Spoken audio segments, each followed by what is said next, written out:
السلام علیکم defence lovers and welcome to international defence analysis viewers. Defence updates میں ہم آپ کے ساتھ پاکستان، انڈیا اور دیگر بین الاقوامی دفاعی خبریں شیئر کریں گے. So let start. آگے بڑھنے سے پہلے اگر آپ نے ہمارے چینل کو سبسکرائب نہیں کیا تو اس کو سبسکرائب کر لیں اور ساتھ میں موجود بیل آئیکن دبائیں تاکہ آپ کو ہر آنے والی ویڈیو کا نوٹیفیکیشن مل سکے.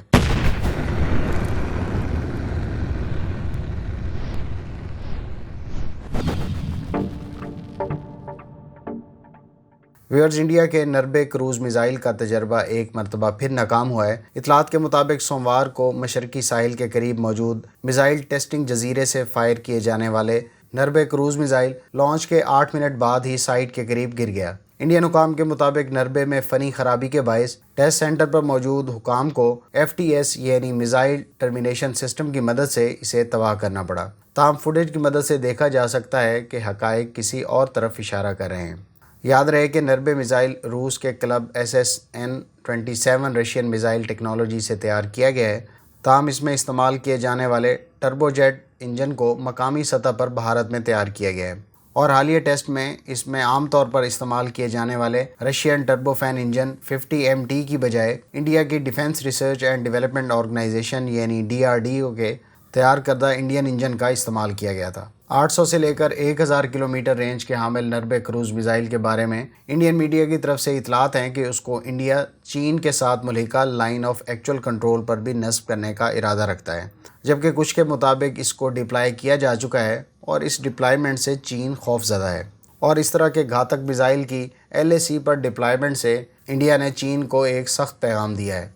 1500 کلومیٹر وزنی نربے کروز میزائل میں 300 کلوگرام روایتی اور جوہری وار ہیڈ نصب کیا جا سکتا ہے.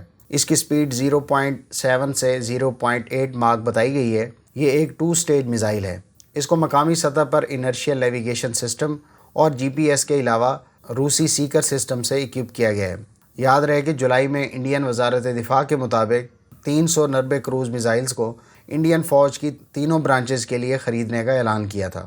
یاد رہے کہ جولائی میں انڈین وزارت دفاع نے 300 نربے کروز میزائلز کو انڈین فوج کی تینوں برانچز کے لیے خریدنے کا اعلان کیا تھا. تاہم DRDO کے ایک سائنٹسٹ کے بقول نربے کو فوج میں شامل کرنے سے پہلے اس پر مزید 20 ٹیسٹ کیے جانے ہیں، جس پر مزید 3 سے 5 سال لگ سکتے ہیں.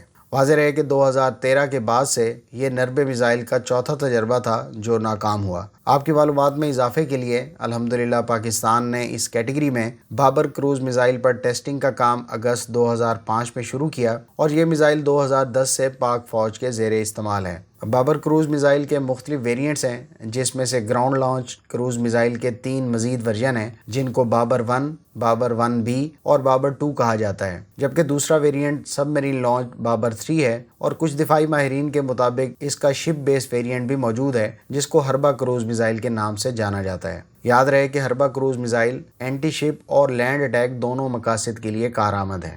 ویورز، اس پاکستانی بابر کروز میزائل کے مختلف ورژنز کی رینج 350 کلومیٹر سے لے کر 1000 کلومیٹر بتائی گئی ہے. اس میں 450 سے 500 کلوگرام روایتی اور جوہری وار ہیڈ کو 0.8 ماک کی سپیڈ سے دشمن کے ٹھکانوں پر فائر کیا جا سکتا ہے.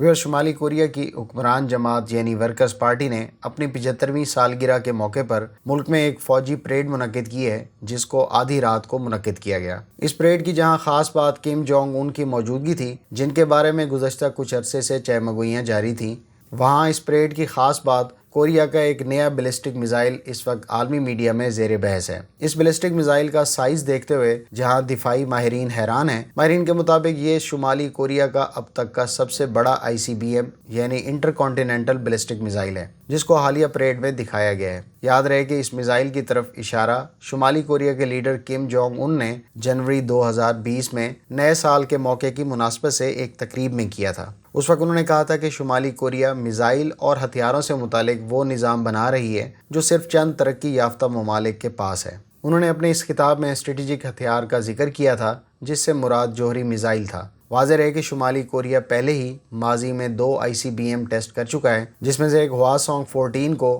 2017 میں 2 مرتبہ جبکہ ہواسونگ 15 کو بھی 2017 میں ٹیسٹ کیا جا چکا ہے. یہ دونوں میزائل بالترتیب 10,000 اور 13,000 کلومیٹر تک مار کر سکتے ہیں۔ ویورز، اس اعتبار سے یہ میزائل نہ صرف امریکہ بلکہ پورے مغربی یورپ یعنی جرمنی، فرانس اور بیلجیم وغیرہ تک آسانی سے مار کر سکتے ہیں۔ حالیہ میزائل کی لمبائی اور چوڑائی ہواسونگ میزائل سے زیادہ ہے، تاہم اسے ابھی ٹیسٹ نہیں کیا گیا۔ اسی طرح سے اس کی رینج کے بارے میں بھی ابھی تک حتمی طور پر کچھ نہیں کہا جا سکتا۔ یاد رہے کہ حالیہ پریڈ 2018 میں امریکی صدر اور کم جونگ ان کی ملاقات کے بعد 2 سال بعد منعقد کی گئی ہے۔ اس پریڈ میں ٹینک اور بختر بند گاڑیاں بھی شامل تھیں۔ اس کے علاوہ کئی سالڈ فیولڈ ویپن سسٹم بھی اس پریڈ کا حصہ تھے، جبکہ ممکنہ طور پر سب مرین لانچڈ KN-15 نامی میزائل کا ایڈوانس ورژن بھی شامل تھا، جس کو سب مرین اور لینڈ موبائل لانچر سے فائر کیا جا سکتا ہے۔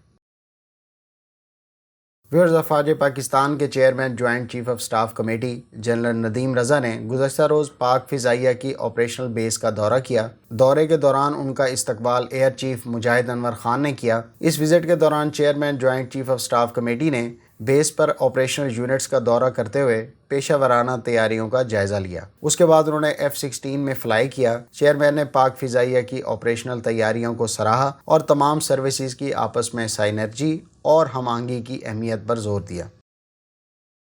فرینڈز، امریکی کمپنی بیل نے US آرمی کے فیوچر اٹیک ریکانیسنس اور اٹیک ہیلی کاپٹر کمپٹیشن پروٹوٹائپ کی تیاری پر کام کرنے کا آغاز کر دیا ہے۔ اس سلسلے میں کمپنی کے عہدیدار کا کہنا تھا کہ بیل کمپنی نے پروٹوٹائپ کے لیے مین روٹر بلیڈز بنانا شروع کر دیے ہیں، جبکہ مین روٹر بلیڈ ایکسٹینشنز پر پہلے ہی کام شروع کیا جا چکا ہے۔ پروسیس ویریفیکیشن اور ٹیسٹنگ مقاصد کے لیے بلیڈز پہلے ہی تیار کیے جا چکے ہیں۔ ان کا مزید کہنا تھا کہ امریکی فوج کے فیوچر اٹیک اور ریکانیسنس ہیلی کاپٹر کے تناظر میں بیل کمپنی انوکٹس 360 ہیلی کاپٹر کو 2022 کے تھرڈ کوارٹر تک اسمبل کرنے، جبکہ 2022 کے فورتھ کوارٹر میں فرسٹ فلائٹ کے لیے تیار کرنا چاہتی ہے۔